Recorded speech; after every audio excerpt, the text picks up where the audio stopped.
What's good, YouTube? It's your man Spill Dog. You know, man, I've been seeing a lot of real disturbing uh, videos and different things of Adrien Broner this week. Cameron, rightfully so, made him leave the show, and then I saw a picture of him drunk in a bar recently, and you know, this is a different kind of drunk. You know, it done turned into alcoholism. If you ask my opinion, away. I mean, he faded out there, and it's sad to see this happen to him because you know, coming from where he came from, he got a lot real fast. I mean, I think he was 2021 when he won his first title. I think he the youngest person in boxing to have uh, to be a champion in 4 different divisions. So with that alone, he going to the Hall of Fame one day. People can say what they want, they can not like him, but that alone is gonna get him in there to be the youngest guy, to be to have a championship at 130, 135, 140, and 147. So he's the Hall of Fame is sealed, regardless to what he do out here. But you know, you hate to see this when you know how much money he made a lot of people. You know, uh, don't get me wrong, he did he did say a lot of shit, out of his mouth that caused a lot of this stuff to happen, but he was basically a kid to some degree, and I'm not trying to get people to feel sorry for him, but I do. I got a son that's 35 and another son that's 27. And the kids nowadays, I think because the parents usually doing much better than parents were and when I was coming up in the 70s and all that. So unintentionally, just being able to do more for them, it kind of spoiled these kids now, a lot of them. And where we was leaving home at 17 and 18 years old, a lot of these young people nowadays not ready to. They're about 21 to 25 years old now. They really not ready to be out there on their own. They not. A good majority of them are just not responsible enough. And you look at somebody coming from where AB came from to get millions of dollars, and it wasn't just the money. Plus, social media, it is what it is now. So he was getting, I remember at a time when whatever he put up on social media, within an hour, he had probably 100, damn, within a day at least, it's going to be 100, 200,000 views. I mean, he had money coming in from every direction at one time, man. At his age, in his mind, this shit ain't going to stop. He can't see this stopping, and he started hanging out with these rappers, started trying to rap, partying all the time, and, had the big entourage, looking out for his guys, which ain't nothing wrong with that. Most people will. But the drinking and the partying and, him not training, he obviously wasn't training like Floyd then was because of the drinking and all that. Floyd used to go out, but Floyd wasn't drinking no alcohol or smoking no reefer or nothing like that. He was just out. And it's documented. Leaving the club, he might go run 5 miles on the way home from the damn club at 3 o'clock in the morning. So, yeah, Floyd was out, but he was just out there. He wasn't out there on no reckless shit. And I just feel like I just wish somebody that know him that he could respect one of these cats who paper straight and just go cuff him and see if he can be saved somehow. If being in the right atmosphere could maybe make him snap out of this shit. Because my father was an alcoholic, man. Now the last 19 years of his life, he had quit drinking, and I was glad to see him in his life different than a lot of shit that went on in his younger days when he was drinking every day. And I mean, what people don't realize, because alcohol is legal, they don't realize, in my opinion, it's worse than all this other shit because it's legal. You know, you know, alcohol is accepted to some degree everywhere.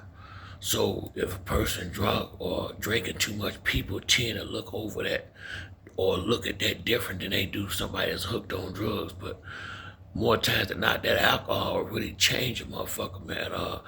I used to drink, when I was younger in my 20s and in my teenage years, I used to drink. I felt like I was close to being an alcoholic because I drank every day, but it was, and you know what I was. What happens is when you get money, and you don't, it ain't like it's gonna hurt you. You can buy bottles every day that ain't gonna hurt you. So a lot of times you can't see the problem because you don't see it financially, and the people that's hanging around you, more likely you buying the drinks a lot of times or whatever the case may be, you think they're gonna try to say some shit and stop you from setting the bar up or whatever, however y'all getting down. Hell no.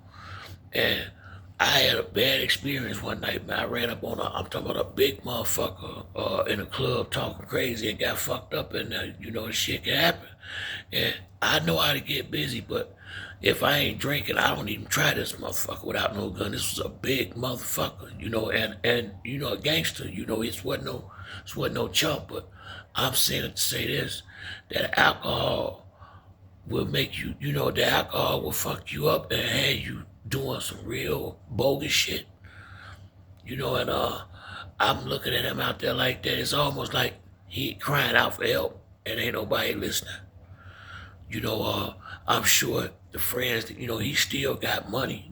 I'm thinking he still got money. He probably ain't broke in a normal person sense, but from where he was at, I'm thinking he probably feeling, his money feeling real different. But money is not his issue. He need to get right up here. He need to get control of that alcohol, or leave it the fuck alone.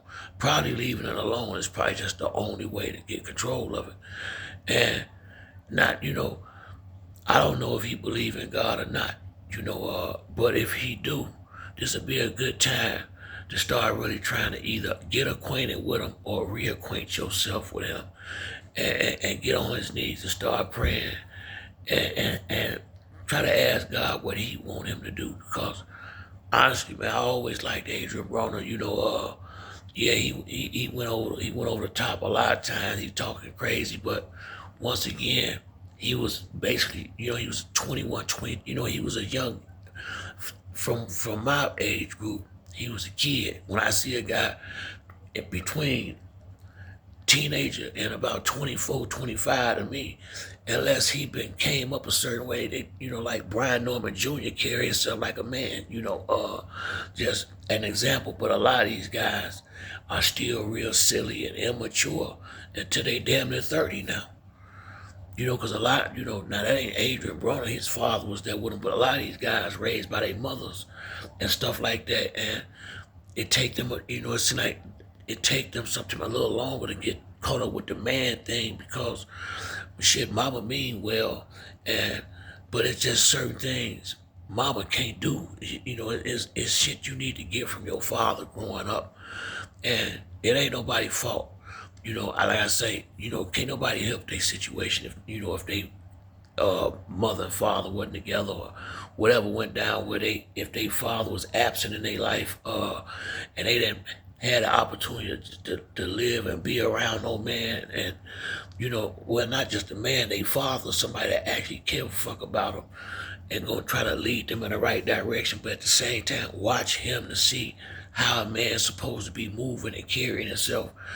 It take them a little longer sometimes to catch on, and it's not their fault, but I'm saying it to say this: I can understand how easy it could have been for somebody like him to fuck that money up like he did, the lawsuits and all that shit. And most of it, I guarantee you, if he looked back on all of it, all the problems came from alcohol. I guarantee you that.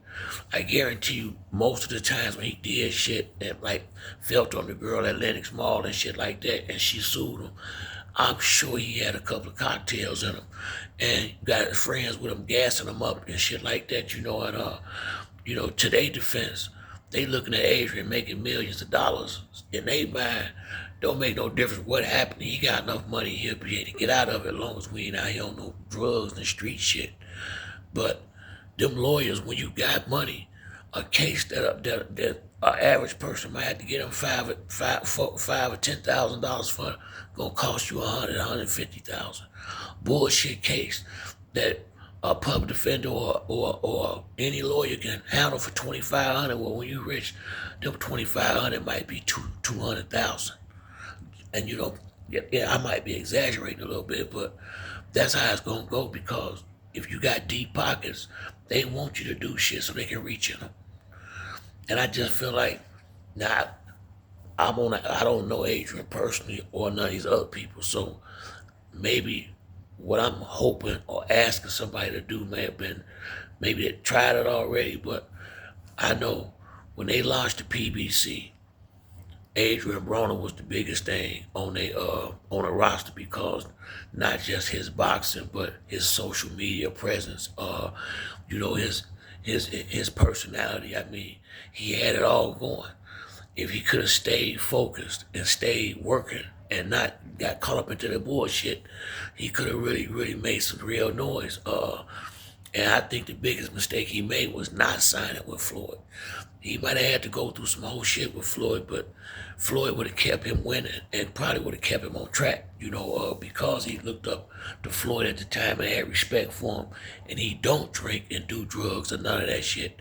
And he been a popular, famous boxer before.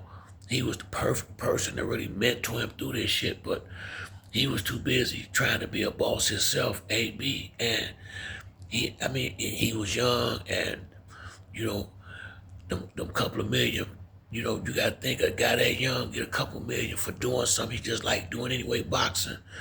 It ain't no way, in his mind, it wasn't no way this shit was finna stop. I don't think he could have seen himself losing them fights. I know damn well he didn't think what happened to him in the McDonald fight was gonna happen, and I think, I think that was the beginning of the end, to be honest with you, because after that, he definitely didn't have no business in the ring with Sean Porter, or, well, yeah, that was the main one I didn't like, Sean Porter, the Manny Pacquiao. Like I say, man, this dude done had a lot of big fights that these guys that was out here when he was boxing, and still out here now ain't fought as many good fighters as he did. That's why a lot of them still winning, because and AB was the one keeping the PBC popping, him and Floyd, because Floyd was Floyd and AB was the young dude coming up, and he was taking on all comers. He wasn't ducking and dodging like these motherfuckers doing now. Maybe looking back on it, maybe he should have been a little bit more cautious about who he fought, but I think at that point he was being a team player. I really do. Especially in the Sean Porter fight, I didn't see that didn't make no damn sense. After he already had a problem with the size and strength of Maidana, Sean Porter way stronger than Maidana, and was a better boxer and more rough and rugged. So I just feel like they used him up and kind of somewhat threw him away now. And yeah, he was doing this and doing that, but if don't nobody know Al Heyman know like I know, that man was a child when he got all that money, when he was doing all that shit. He wasn't even 25 years old when he was doing a lot of this shit. I think they say your brain ain't even fully developed until you're 25.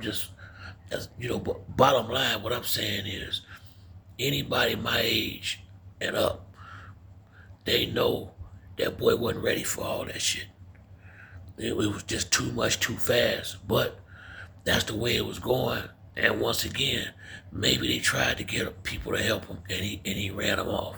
And if so, I just hate to see this shit happen like this. But my hope is one of these cats who he'll respect, who got the money and time to try to get his shit a shot, could try to get at, cuff him and see if they can get his head on straight, and not about boxing.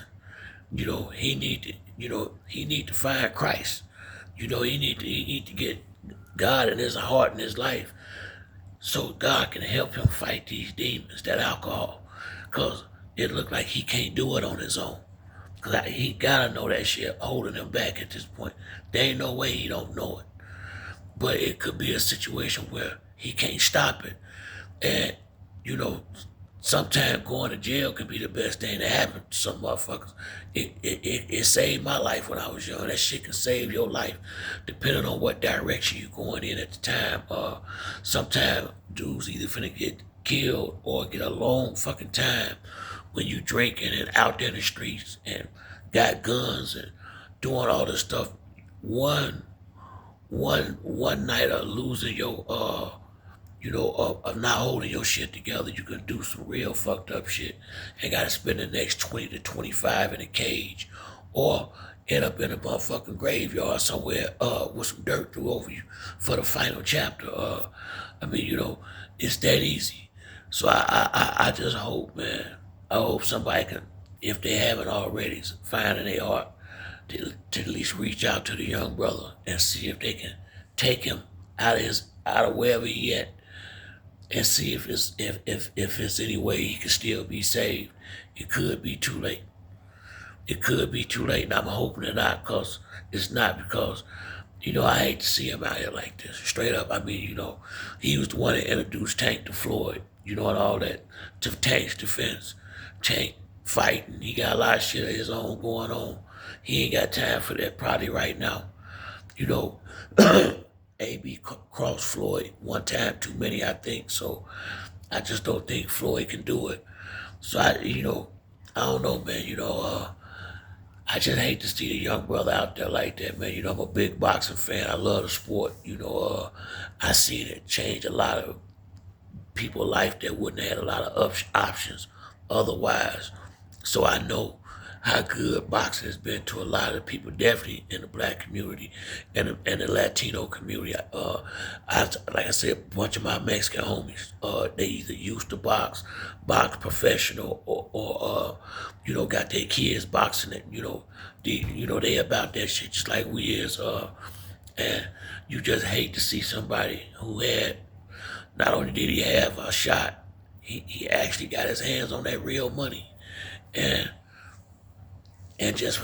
fucked it off, because I don't see, unless he, I think he would need to drive for at least a complete year, no alcohol, before you could take him serious in a training camp.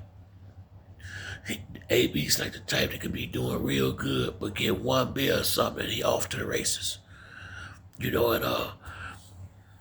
If I just see him, the direction he going in, it's hard to see a happy ending from this shit. It's almost like he's spiraling, and he can't stop. It seemed like, like I said, you really hate to see somebody out here that was going in the direction he was going, even with a couple of losses. It still wouldn't, he still could have been having a great career and stacking up millions. And how, that's probably why he drinking like he is. How he gotta feel thinking about how bad he done fucked up.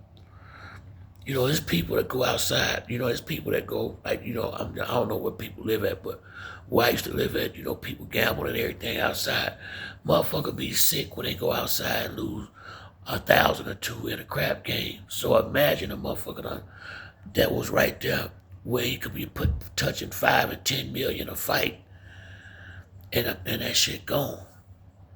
And almost overnight, within a year or two's time, social media, ain't nobody fucking. He went from sugar to shit. From sugar to shit. That ain't easy. Every morning he can wake up, he gotta face that reality, when he look in the motherfucking mirror and know it wasn't nobody's fault but his.